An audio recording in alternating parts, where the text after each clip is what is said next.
G'day, I'm Andrew from Berrima Diesel, and yep, must be catch can time. Got a catch can in here and a 200 series cruiser. We've just started it up and immediately we see leaking out of the lid, where the old school ones had a pressure relief valve in the lid, is leaking, which means it's got high back pressure inside. One little look inside, what do we find? Of course, full of oil, hasn't been drained. And like I've said in previous videos before, if you don't look after your catch can, you'll have all sorts of catch can problems. And that gives dealers an excuse to run for cover, the warranty and everything else. So let's just go down and have a bit of a look while the sun's out.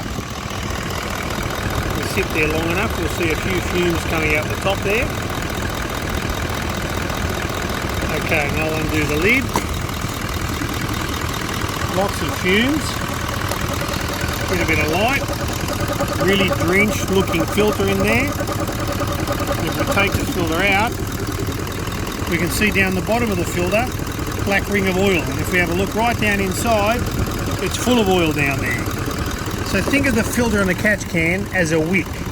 What I mean by that is when you've got oil around the bottom of it, it'll suck it up all the way to the top. And now you've got a completely drenched, which is not made to be drenched, heavy and drenched filter. If that's heavy and drenched, it won't be able to breathe fumes through there. And then you get pressures and all sorts of things kicking, even with the pressure relief valve leaking, and then we have seals leaking the motor and everything else. So I applaud and take the hat off to dealers avoiding warranty and everything else. Yeah, great, they've got a great track to do that with. But don't give them that chance. You put on accessories, make sure you look after them and service them. And like I said before, you may not be able to trust the people that you think you know you can trust, because they may not be looking here either. So if you've got a good mechanic, make sure he's aware you've got a catch can, and get him to drain it every service, or if you're doing it yourself, drain it every service. Otherwise you'll end up like this thing with all sorts of problems and seals leaking and everything else.